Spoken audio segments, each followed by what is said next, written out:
Hello, ladies and gentlemen from around the world. Welcome to another exciting episode of the Global Talkative Series. Now, this is the global platform where we gather together to learn from each other, collaborate, and inspire one another. And on this show, we've been blessed to have amazing guests, community cultural shapers from around the world coming to this show, to share their minds and ideas, and then for us to learn. Because the largest school of improvement is the school of learning. And today, it's very important to me because and important to my community because first of all, it is the celebration of our country, Canada. So I wish all my audience from around the world happy Canada Day. You can see my shirt. I got a shirt for this special occasion, and this episode is very very special to me because it touches a particular subject that is dear to my heart. We're talking in terms of people with disabilities. We have them in our community, we have them all around the world. And what can we do as a community, as a government, to help them, to support them, to make their life comfortable, and easier, to make them, feel inclusive in our community. And today I have amazing couple. They are my friends. And then like we did on this show, I'm just going to read you their profile so that when they start talking, you can relate with them and know they are wonderful individual. So I'm just going to read their profile to you now. Ricky is a multiply disabled artist, writer, advocate, and consultant. Originally thinking the art didn't have room for someone like her, Ricky came back to art through advocacy work. Frustrated with misrepresentation of disability in the arts, Ricky's advocacy has been local, national, and international, including both the United Nations and World Health Organizations. Ian, our second guest, has a love for art and audio production and was the sound design mentee for Theatre Calgary's 2019 to 2020 production of A Christmas Carol. Ian was also the sound technician at the 2019 Ignite Festival production of 100 Years in the Unmaking. Ricky and Hare are a couple and creating beautiful works of art and adding value to our community. They are both wonderful friends of mine. So, ladies and gentlemen, welcome Ricky and Hare. And I'm going to bring them in on Instagram right about now.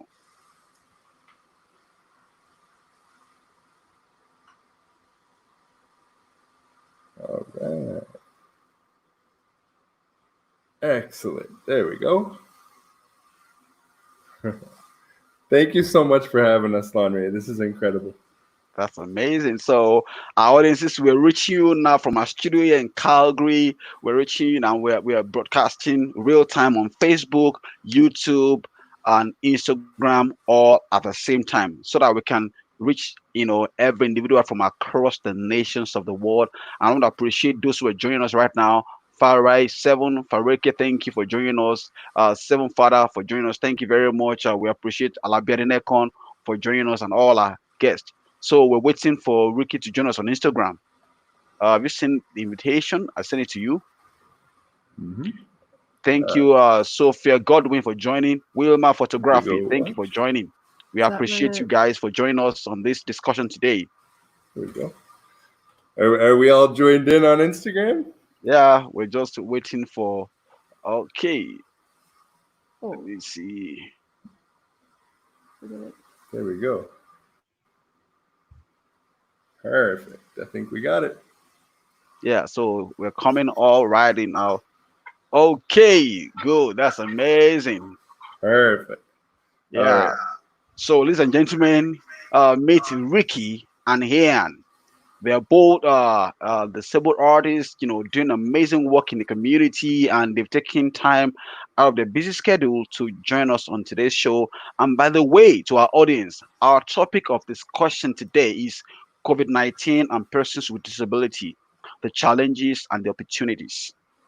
That is our topic today, and we have Ricky and Hian, disabled artist, writer, advocate, sound and audio technician, and consultant. How are you today? How are you doing, guys? You go for it. Okay. We're doing great. Thank you so much for having us.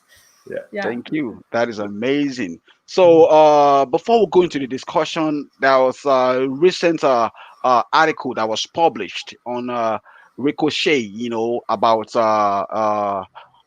people with disability with a focus on, having Ricky in.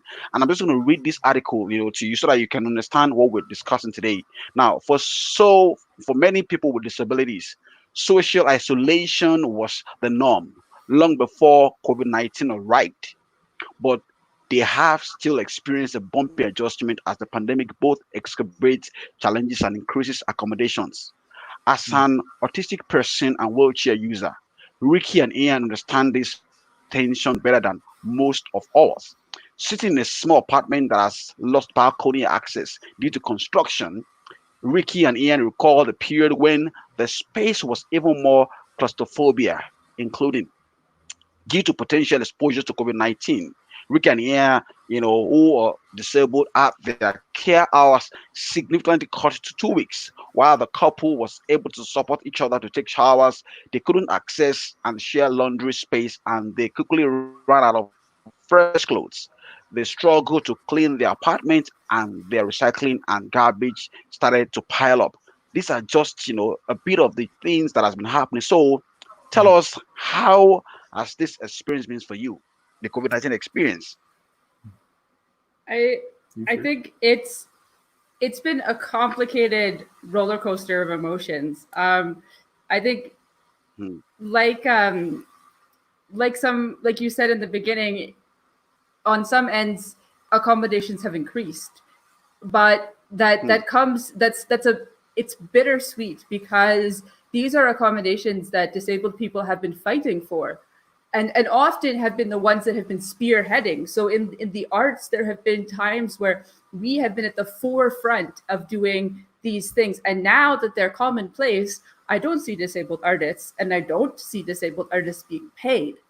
hmm, And so it's hard. You're like, oh, I'm so excited now, I can sit in bed on a bad day and watch these things, but I don't see them being captioned or audio description if someone is blind. And I don't see that inclusivity. So sometimes it's hard not to get frustrated that hmm. here is a space that we helped to create, Mm. and yet again we're left out of it. So Wow. I think in the beginning it was very difficult, and just it was hard not to get frustrated Hmm, because things in your own house or your own life were difficult, and then the escapism wasn't there. As all Mm. this stuff was happening, I didn't feel included, and as the government rolled out programs that didn't include us, it was very overwhelming. Mm. But things have changed, and so my attitude has also changed. Like, so that's a whole different things. Mm. So I think like everybody, our emotions and our feelings and our experience of the pandemic has been very up and very down, and Mm. it's all over the place. Like, Yeah. Ian. Well, and the really interesting thing is we started off the pandemic. Ricky actually worked at Eau Claire Market here in Calgary, and Ricky would go to the food court and order food every day when she was at work, and it was interesting because one of the first cases in that part of town actually came directly from one of the other businesses within Eau Claire wow. Market. So within the first week or two of the actual pandemic status, we essentially ended up having to reach out to home care Hmm, and let them know, just so you guys know, Ricky worked in Eau Claire Market, thankfully at the other end of the mall, but at a place where there was already a case, an active case where they had to shut down the business and quarantine everybody that had been either in the business or near the business, doing contact tracing, those sorts of things. Yeah, and that was in the beginning of March. So we Mm. had such a different view Yeah. of things and such a different ability to test. So we were just ordered to quarantine for 2 weeks. That's why we had no home care. Sorry, we're kind of jumping ahead, but that's just what I was going to touch on. Is that in terms of then letting people know, and especially letting home care know, essentially they said, okay, for 2 weeks you got to quarantine. And what that meant for us is we went from 4 days a week of assistance with our caregiver through home care to having no home care for the 14 days.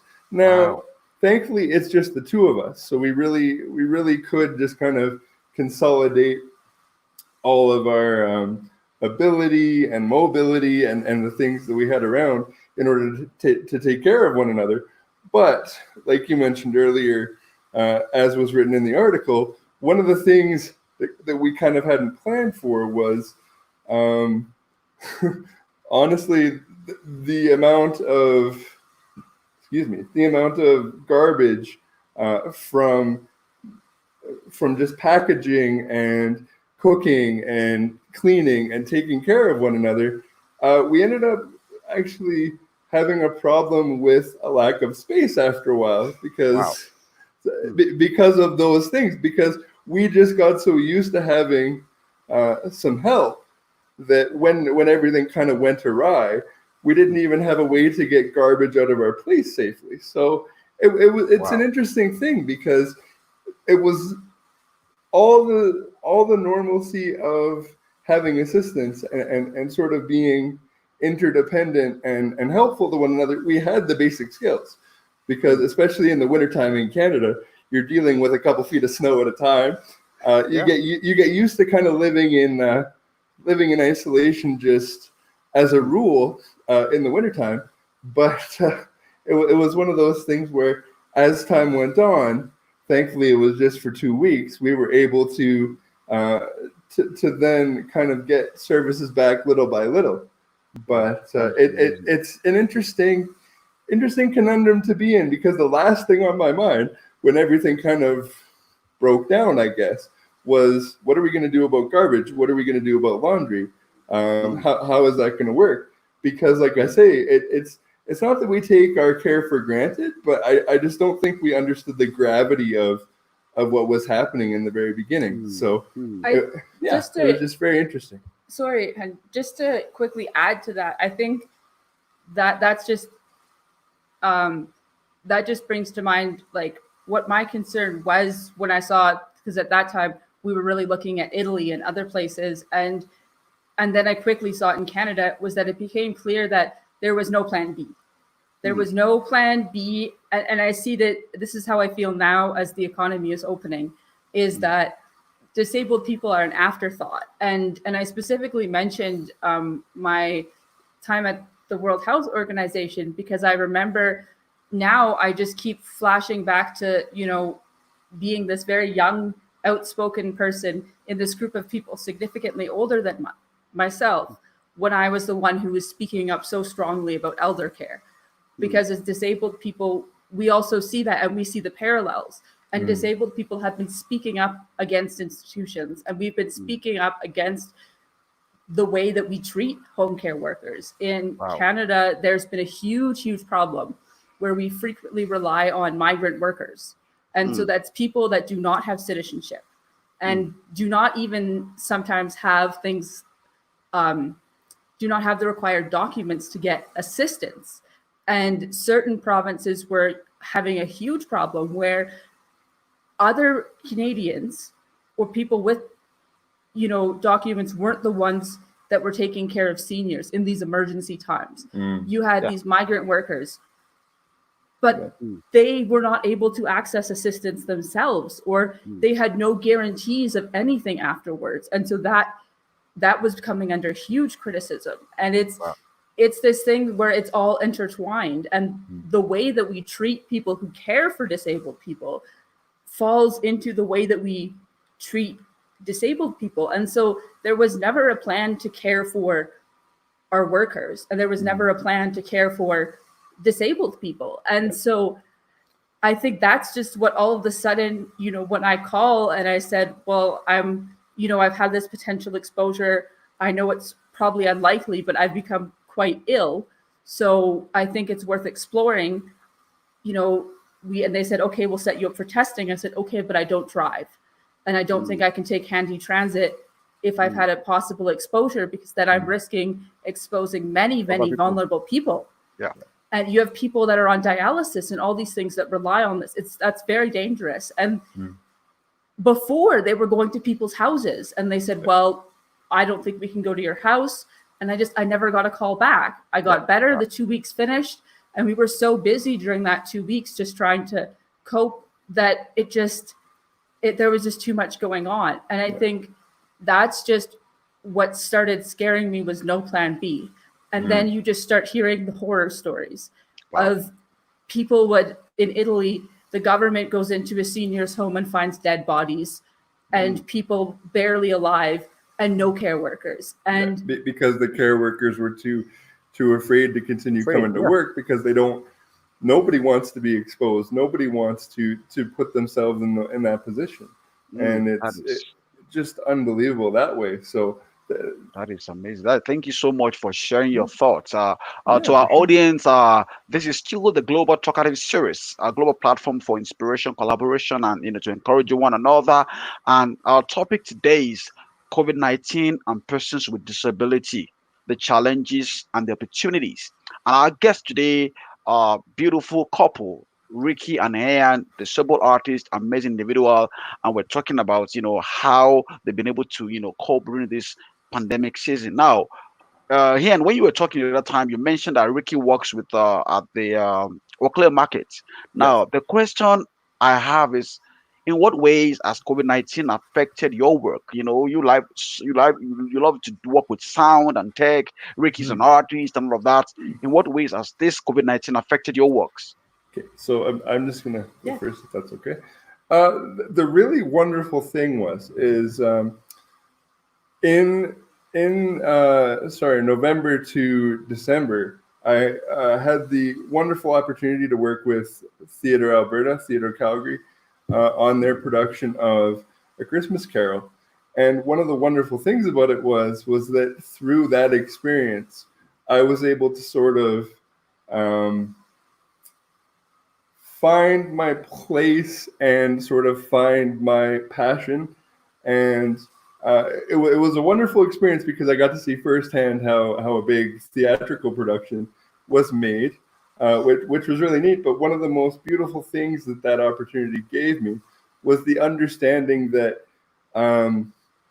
there, even in the most forward-thinking, even in the most accessible-minded environment, it was more up to me to find an environment that worked for me, where I could be the most productive.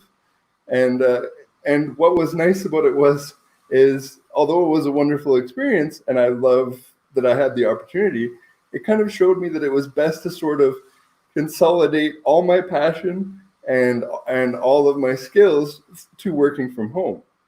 So through that experience, I was able to afford some audio production software. I could afford the microphone that we're using as we speak right now.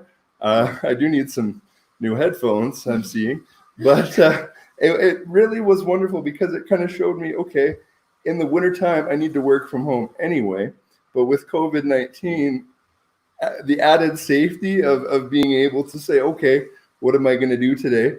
And can I do it from my desk? The answer being a resounding yes, gave me incredible peace of mind. That is it. So, Ricky, how has this COVID-19 affected your work? There's been pros and cons. So in March, I finished up a bunch of contracts. I was making some amazing progress. I got a role, or I had an audition for an upcoming production the day that I went into isolation. So it was sort of the last thing that I did was an audition that I later was successful with, but that's, as everything is, it's all up in the air. So that it was very bittersweet. Like, I'm still proud of myself, and it gives me a lot of encouragement for what I can do in the future. But it was sort of this, it was hard, because I'd been on this amazing journey from the past year, since Ian and I worked together in the Ignite Festival. And I've been getting more opportunities and taking more risks. And then March was supposed to be my networking and getting more contracts. And you can't go and find a contract in theater when there's no more live theater to contract at anymore. Yeah, absolutely. So that was hard. But the other part of my job was, that was where it was interesting. Like, there was a lot of positive changes in that as well. Like, we immediately started working from home. We had a very, very positive relationship there, with my boss wanting to make sure everybody was safe.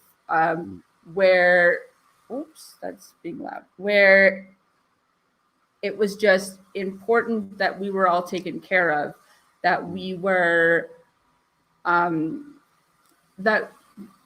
that we were focusing on us, and that we went from having no staff meetings to having a weekly staff meeting check-in, where we were able to, find out what other people were doing and sort of just feel a lot more connected during this time. So I feel like it was hard, and it hasn't been the easiest transition, but in some ways there also were positive things that came out of it, and just things that were hard to talk about before, or maybe accommodations that were harder to ask for before were easier to ask for in the pandemic times. So it's what's been nice is that as we are having a transition back to the office, it's I'm lucky to be in a place where it's voluntary and everyone's safety is first priority. So I'm able to continue to work at home, even though that is an option.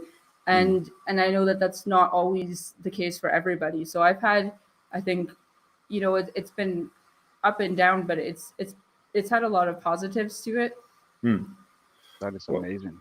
Yeah, well, and it's what's been really neat about it as well is it's sort of pushed the paradigm of working remotely to the forefront, and allowed a lot more conversation and consolidation of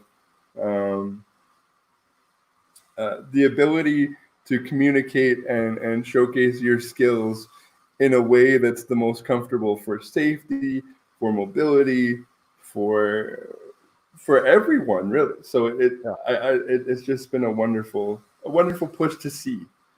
That is amazing. That is amazing. Thank you very much. While we're talking, you said something about some support here and there. So the question now, maybe you can start with you, Hian. What has the experience been so far, getting the desired support during this COVID-19? Well, we are extremely blessed to have a wonderful, wonderful caregiver through home care. We've had her for I think just over a year, or just coming up on a year now. And the interesting thing was that living on my own, I had home care long before I had met Ricky in this apartment. But most of them would come in, they would say very little, they would kind of do their thing and then leave. With this current caregiver that we have now, she's essentially like a member of our family. And so there's really a level of interpersonal respect, interpersonal just understanding that we're all in this together. And as we push to get more and more days of home care back, our home care worker is extremely supportive. She does what she can while she's here to sort of lessen the load on us, because again, we're not back to full capacity. We're not back to 4 days a week. I don't really know when that will be, if that will be a paradigm that we go back to, but it's incredible to have somebody that comes in, and from the minute she steps foot in the door, she's masked up, she's gloved up, she's ready to work, and she works her butt off to make sure that we get the support that we need within the confines of her job and within the guidelines presented. So it's really wonderful. Like, she came in the other day with 2 masks on because she found one mask uncomfortable, so she put a cloth mask over top to make it more comfortable.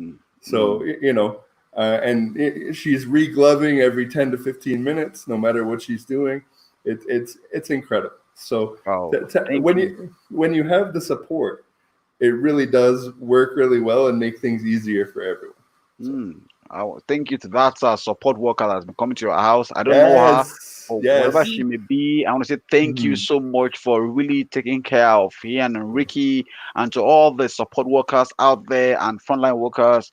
Thank you Yes. so much for the good work you do. This is still the Global Talkative series, and our topic of discussion today is COVID-19 and persons with disability, the challenges and the opportunities. And our guest today has been amazing couple, Ricky and Ian, both disabled and but they're doing good works, and they're sharing their experiences with us during this time. Now, our next question is, what are the key steps disabled persons need to take in finding support, and how does the government play a role in this? Ricky, we can start from you.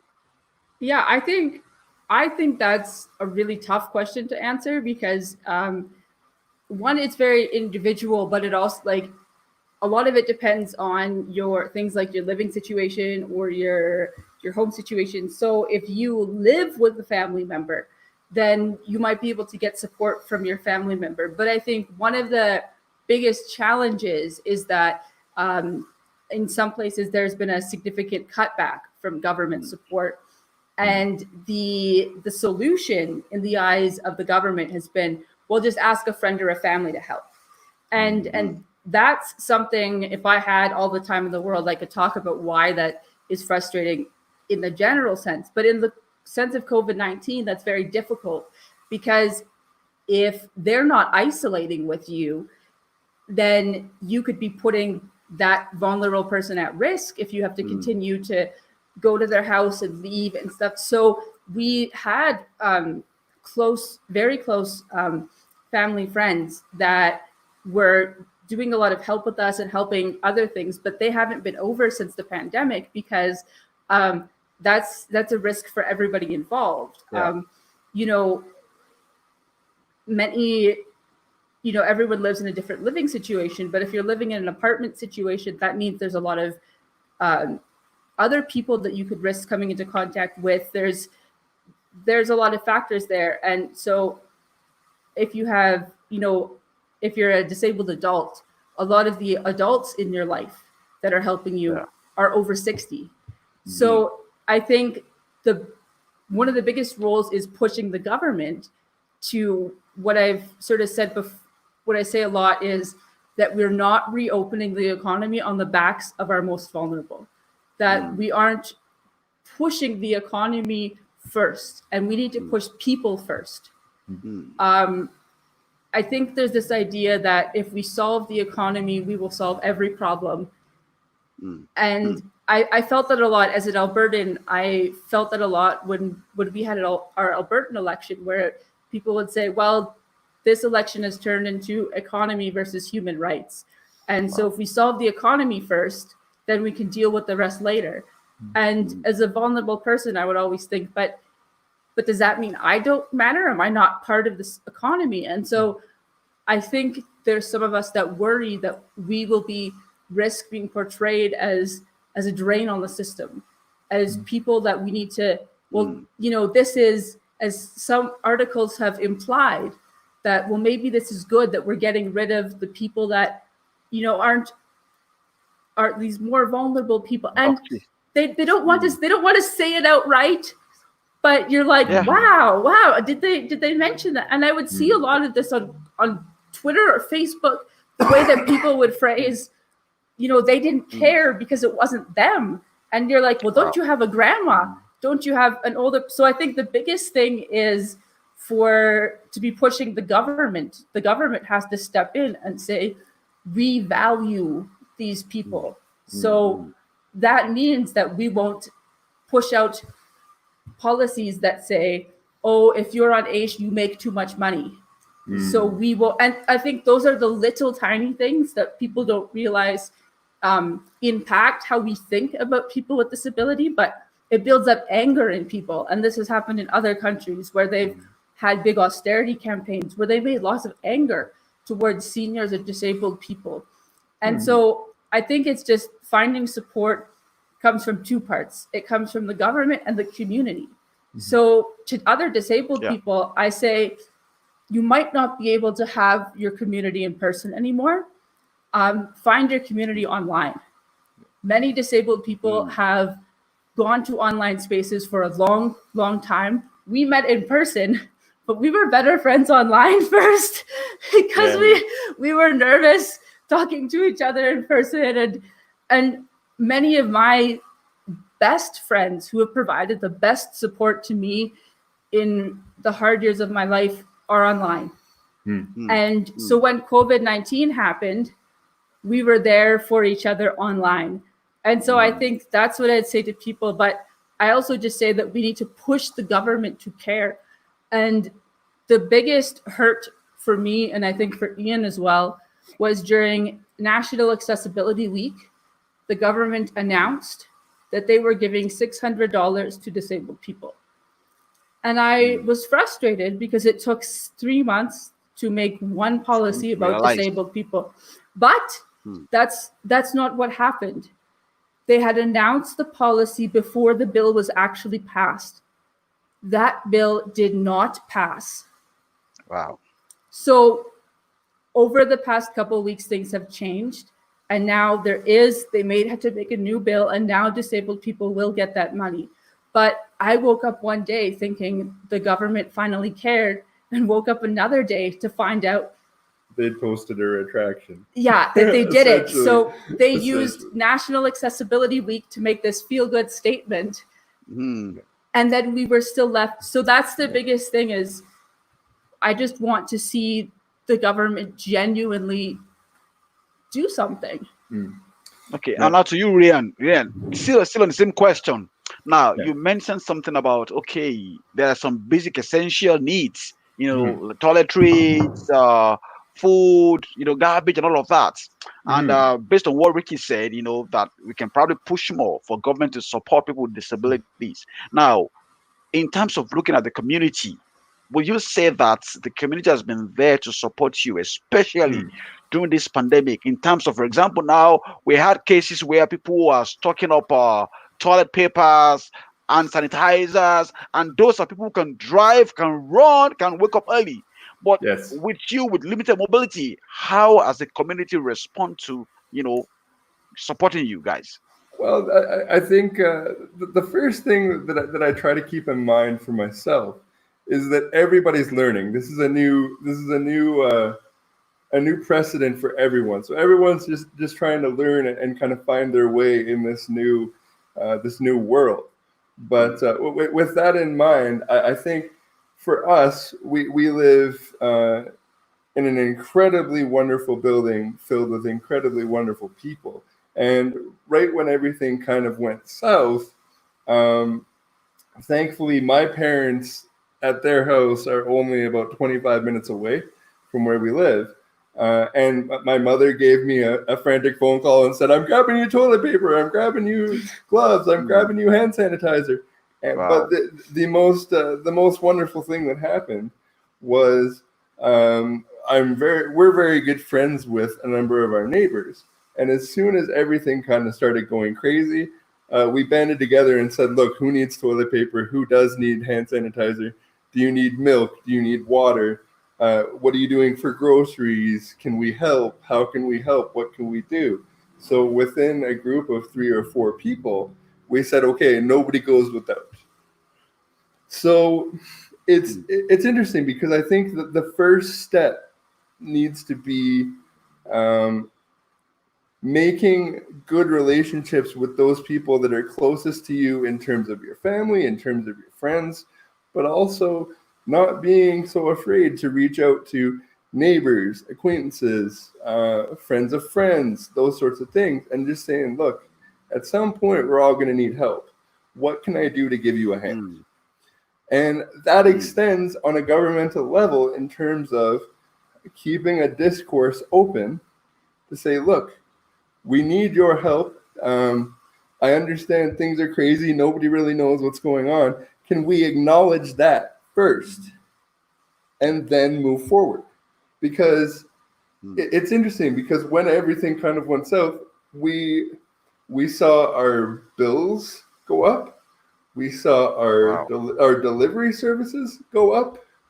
We saw mm, a reduction in services. We saw a reduction in physical goods and services. When we would get to the grocery store, would there be milk there? So mm. it really comes down to um, from a governmental level. I think everybody's kind of doing the best they can. They're kind of scrambling and really trying to find their way, just like we are. But Mm. because um, because everyone who's been kind of marginalized in the background for an extended period of time, it's been difficult to get the visibility to show that yes, we do need help. Yes, we are um, we are able to band together and come together and get through this. But you need to ask me how I'm doing, and if my Yeah. neighbors can do that, then so should my government. You know what I mean? Like Yes. that's just kind Yeah. of the way that I look at it. But we're also in a very privileged situation where our government, when they see us, when they hear us, they have the opportunity to listen. They have the opportunity to act, and Mm, not everybody's that lucky, unfortunately. mm, mm. So I think really it comes down to if you're disabled, if you know somebody who is disabled, look locally first. Try and see who can you hook up with a occupational therapist, who can you hook up with a social worker, who can you look to for home care, who can you look to for assistance for groceries. And if you yourself Yeah. can do that, if you're disabled or not, put those skills out there and ask who you can help. I just wanted to Mm, follow up with that because I did a lot of the like intense frustration thing with the big systems. But the thing is, I think when it comes to like the community at large and the businesses and stuff, as businesses were dealing with having to shut down and they had tons of extra food, you would see calls out on Facebook and out there on social media saying, "Who needs food? We have a mm, delivery of food. Ideally, we would like to give this to someone vulnerable or someone who doesn't have, like, they ran out of money or something." And you would see people. And I think the biggest challenge is just connecting people. Mm. And, people that I worry about are, is there's maybe if there's a senior who lives at home and doesn't have technology. And there were people that did a really good job of trying to reach those people. mm.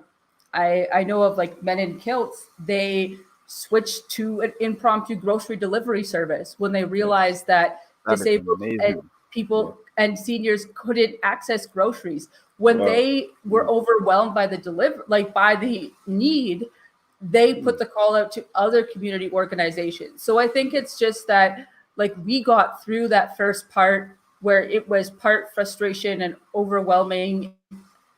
It was also Oh no. So we'll continue.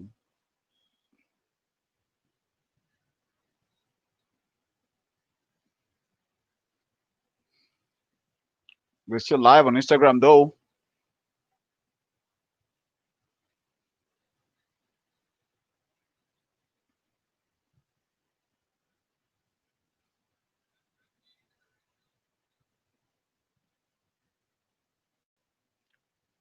We're just trying to do some final technical, details here. Just quickly bear with us.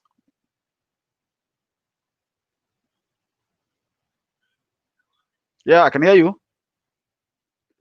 But on Facebook and YouTube, I can see you. You can try to sign in again on Facebook through the same link. Sign in through the same link, and then we'll continue. We're still on the Global Talkative series, and today our topic of discussion is with Ricky and Ian, both disabled artists, and they've been sharing some of the experiences they've been going through, especially during this pandemic period. And our topic of discussion today is COVID-19 with persons with disability. And like you know, we're broadcasting both, reaching you directly on Facebook, YouTube, and Instagram all at the same time. We're just on a short break. We're getting Ricky and Ian back on Facebook and Instagram. We're still Facebook and YouTube. We're still on Instagram. And some of the challenges they've been, sharing with us has been how they've been able to get support from the immediate community, and how to, the help they've been getting from friends around, how they've been able to find solace, from friends online, which are major, major essential things that, been keeping them going, especially from families and friends. And also, Ricky mentioned that, we can do more, we should push more, ask for more support from the government, reach out to the government to do more and more. We're still on. You can still sign in through that same link, and then we'll get back to our audiences on YouTube and Facebook, and then we'll continue this discussion. I still want to wish everybody in Canada happy Canada Day. So we're back on Are back. YouTube and Facebook, and thank you very much. While you were briefly off Facebook and YouTube, I was telling our audience, the many challenges you've shared, with, while we're talking in terms of support from the community, reaching out to the government, calling for more support and friends and family. Mhm. Now, the question I have now is, what would you say should be the key mindset of every disabled person? What kind of mind should they have to navigate successfully in our society? Because being disabled doesn't mean that is the end of your life. Not at all. So what kind of Not at mindset all. should you think a disabled person should have to navigate this successfully? This to navigate this terrain, this issue, this pandemic situation successfully. Uh, would you like me to go first? I I'll go you first, go I guess. PK. Okay. Probably the best trait to draw on right now would be patience. At any time, you know, everyone's learning. We're all kind of going through all of these things together. But any sort of movement, any sort of change, any sort of understanding takes the conversation Mm, and it takes time. mm, And to get to that understanding and sort of to be able to move forward, I just think trying to understand that everybody's trying to do the best they can. I don't think anybody's in this COVID situation. I don't think at least very many people are actively looking to make anyone else's lives more more difficult in the disabled community via disability. I just think that there's a lot of misunderstanding, a lot of miscommunication, and just a lot of conversations that need to be had, quite like this one, to get on a better plane and to just end up in a better place in the situation. So I don't know if I don't know if I'm saying it right, but yeah, it yeah. just the key mindset that I have is I try to lead with love. I try to lead with the understanding that we're all learning, we're all in this together, Mm, and as long as you're trying, as long as you're having the conversations, as long as you're hearing each other, um, that's the best mindset to have at any time. But it especially is helpful in this COVID-19 mm, madness. So mm. So Ricky, what do you think? What kind of mindset do I you think? Well, my first thing is that like I don't agree with the whole idea of that you have to be positive. And one of my favorite quotes is there was an amazing disabled activist and writer who's since passed. Her name is Stella Young, and she had a wonderful quote. I'm paraphrasing it, but she said, "I've never smiled at a set of stairs and had them turn into a ramp." Mm, And that's one of my favorite things. I said, no, I can't, I can't do that. But like Stella Young, I can make, terrible jokes about things. And I find that helps. So my mindset, I think, um, is my sense of humor. Sometimes it's, a little bit dark, like the gallows humor, but sometimes it's, and it varies in the situation. But for me, it's just that I like to see, the humor of it all, good and bad, and not take myself too seriously. I think that's the best thing is, disabled life. It can be embarrassing or silly or that, and I think for a lot of people that's a big key thing, especially if you become disabled later in life, which is a big difference between us. Where Ian has used a wheelchair for most of his life, and I started using a wheelchair later in life. And many people I know who would use a wheelchair later in life would be so embarrassed to go out in public, or oh, people are staring at me. And so I made a bunch of shirts that said things like, "Is this a staring contest now?"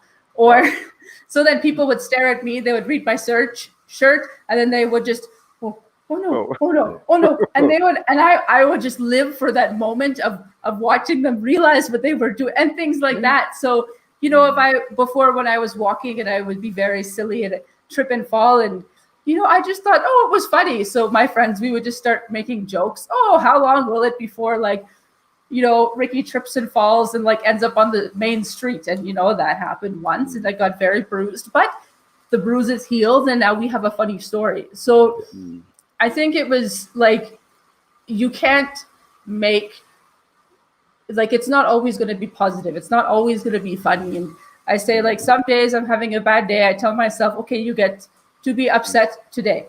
And then tomorrow you will figure it out better. Yeah, that is amazing. So I saved the best questions for last, and it has to do with you guys are artists, amazing couple. How did you meet? Tell us the story. Okay. Ian has the best story. Fair enough. Yeah. This volume. So echoing again. So we met actually playing wheelchair sports. We both played a sport called wheelchair rugby.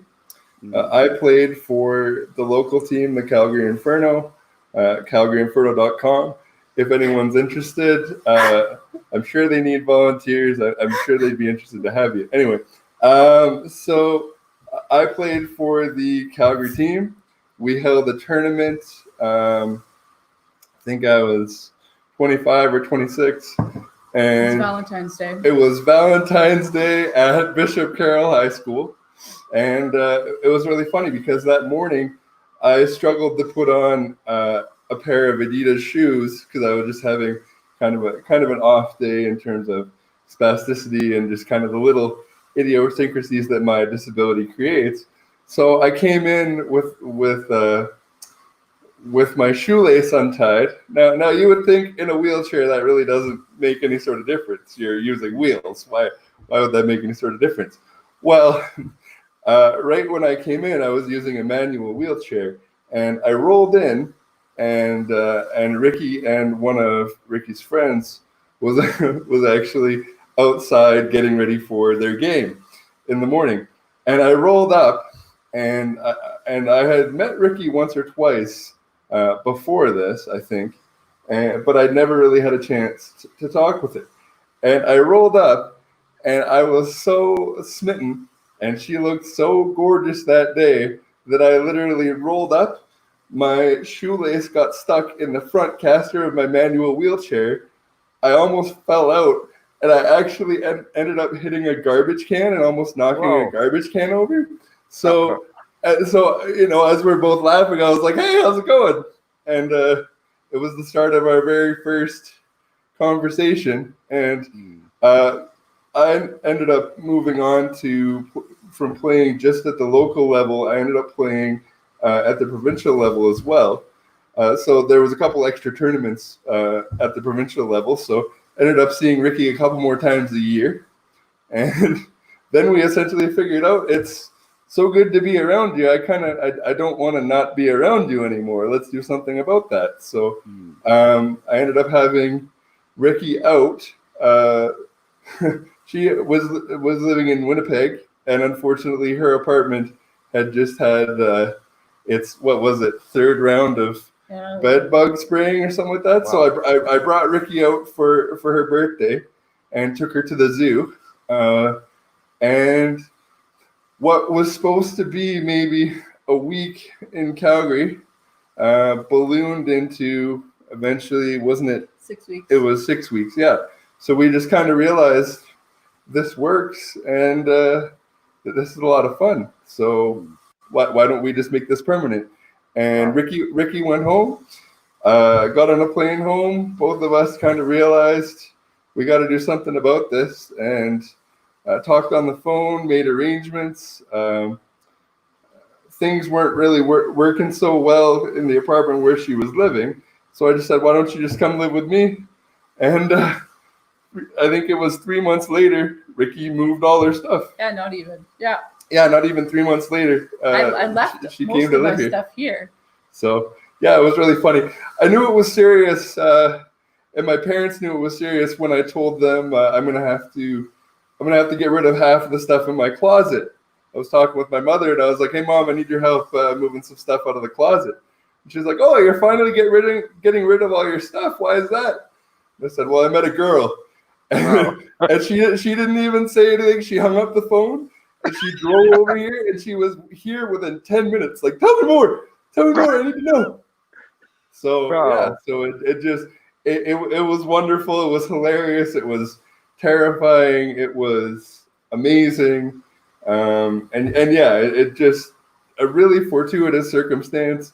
A bunch of really cool things happening all at once, and here we are. So, Ricky, what's your own story? Along the My- line. I know My it's similar. My story is so much.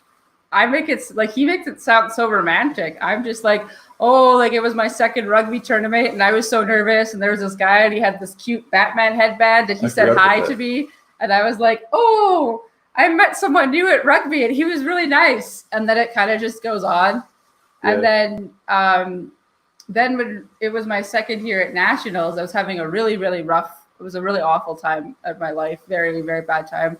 And Ian and I were kind of dating by then, and then we were supposed to go see the Penguins at the Montreal Biodome, and I had a small issue where during my final game, I had a seizure during the game, so they Ian was the guy who came and checked on me, and they told him that they weren't allowed to. He couldn't leave me out of his sights, and I was. Very confused about what was going on. So every 3 seconds I would turn around and like, oh, look at that. Let's go over here. Yeah, I immediately lost sight of Ricky. As soon as the medical staff were like, don't let her out of your sight, she immediately ran away. Wow. So so I was sad that we didn't get to see the penguins, and there's no penguins in the Winnipeg Zoo. Although people who like to complain that there's nothing in Winnipeg, Winnipeg is the place that invented wheelchair rugby. So we did do one good thing for the world. There you go. And it brought us together. So there you go. Yeah. And so I was just like, yeah, things were just really rough. And so Ian said, well, I want to bring you to Calgary. So as in his words. So we could have our first date. Oh, you let me say it right. So we could get your butt to the zoo to see a penguin. There you go. And so we did that, and then we just kept extending the trip, and then and there was a small minor incident where I ended up with a concussion, and it kind of just it changed the course of things. Like it was no longer safe for me to be in my old apartment that was very much not accessible, and so I just went home and told my mom, oh yeah, I think I'm gonna move in with this guy in Calgary, and she's like, excuse me. Well, what are you doing? She wasn't happy that I lived across the city and now I was going to move to a new province. And I don't think anyone actually believed that I was going to do it. And so all of a sudden, the apartment was up for viewing, and I was on a plane to Calgary. And I think they believed me then. Wow. Yeah. Wow, that's an amazing story. By the way, Ian, I have an Instagram audience by the name of Fariki. She says she would love to volunteer. The rugby thinking that you mentioned that she will love to volunteer. Fantastic. So I'm gonna just reach out to her and connect you, together. Fariki on on Instagram. Why right now? What If you Yeah, that's fantastic. what I'll do too, I'm just writing in the chat. I don't know if everybody on Instagram can see No, the. this just goes to water. Oh, this just goes to laundry. Okay, I'm just no, gonna. no, just send it to me. Send it to me. I'll post it. I'll Yeah, post it here. absolutely. Yeah, I'm just typing it out now. So Maybe the website or something. I will post it right away. I'll just put it, do the editing, and then we'll send it so our audience can see. Where it's so. Okay, that is I can see that now. So I'm just gonna put that up for our audiences to see. That is the Yes. amazing Oh, perfect. power and of also technology. Yeah. we also left out the best So part of the this is story. it's actually www.calgaryinferno.com. So for Ricky, if you can go on my YouTube channel, or on Facebook, where Ian will love you to volunteer. It's the calgaryinferno.com. Calgary Inferno. So that's for someone else, not us. Inferno, Inferno, like the fire, inferno.com. So if you want to volunteer, where Ricky plays rugby or the games, you can actually, do so. So I want to appreciate you for, giving up, Oh, committing to volunteering, and to make the life of our, person, better more and more. Thank you so much for our audiences from around the world. Ajibola Ajayi from Nigeria, Dare mm. Shokoya from Nigeria, Tomi Aderemi Ajayi, Alabiarinekon, Fareke, Doris, Shijane. Thank you for all those people who have joined us from around the world. For making this episode an amazing episode. This is still the Global Talkative Series, a global platform for collaboration, inspiration, and challenging one another. And our topic today has been COVID-19 and persons with disability, the many challenges they're facing, and the opportunities that are available for them. And our guest today has been the amazing We'll do it couple, at the end. Ricky and Ian. They are both disabled artists who are doing something amazing in the community, and they are, doing something wonderful. I want to say thank you for joining us on this episode of the Global Talkative series. So, do you have a final words? We have about 3 minutes more before the end of this live chat. Any final words from you, Oh Ian? yeah, Yeah. I just wanted to say, Ian, you left out the best part of the story. Okay, go on. Tell Is us. that when Ian was little and there was no representation of disability on TV or in the media, and it's not so good now, but it's much better. And so Forrest Gump was the first time that he saw someone falling in love with a disabled person. And you watch it now and you think, okay, it's not so good, but when you watch it then it was a big deal back then. So when we went to 2 years ago, I have family in California. So we went on a family vacation with my family there. And there is a Forrest Gump themed sort of restaurant, Bubba Gump Shrimp. And so we're a very non-traditional couple. So I went to the restaurant gift shop and I bought the little box of chocolates. And we went there and so then I gave my brother my phone. I said, here you go, record something. And jumped out of my chair. And my mom goes, what are you doing on the floor? And I said, oh, Ian, will you marry me? Yeah. And Yeah, you Wow. forgot to put the tell part that we're not engaged. That is amazing. That is Yeah. amazing. Wonderful Yeah. story. Wonderful story. Thank you so much for taking time to be on today's show, the Global Talkative Series. Our guest has been the amazing Ricky and Ian. Both of them are amazing, talented artists here in Calgary, disabled artists, but they're doing something wonderful. They've been very supportive of my own dream. They were, there at my fashion show, the first fashion show in Calgary to feature persons with disability on the runway. Thank you so much. I can't forget that support. It means a lot to me and the community. And I just feel that our community needs to do more for people with disability, especially during this pandemic era. If you know anybody, going who are disabled, try and reach out to them, or seniors or some folks, you know, while we are trying to fight for paper towels, all of that, you know, people are going around driving fast, and you have to consider that there's some, individuals within the community that are they have a limited mobility. what can we do to support them? And I'm also reaching out to our government to do more to support persons with disability. And this brings us to the end of this wonderful episode of the Global Talkative series. Thank you so much. I'm still your host, Lanre Ajayi. And like I say on this show, you can either be your brother's keeper or your brother's killer. Have a wonderful day. Bye for now. Love you, buddy. Thank you. Thank Bye. you.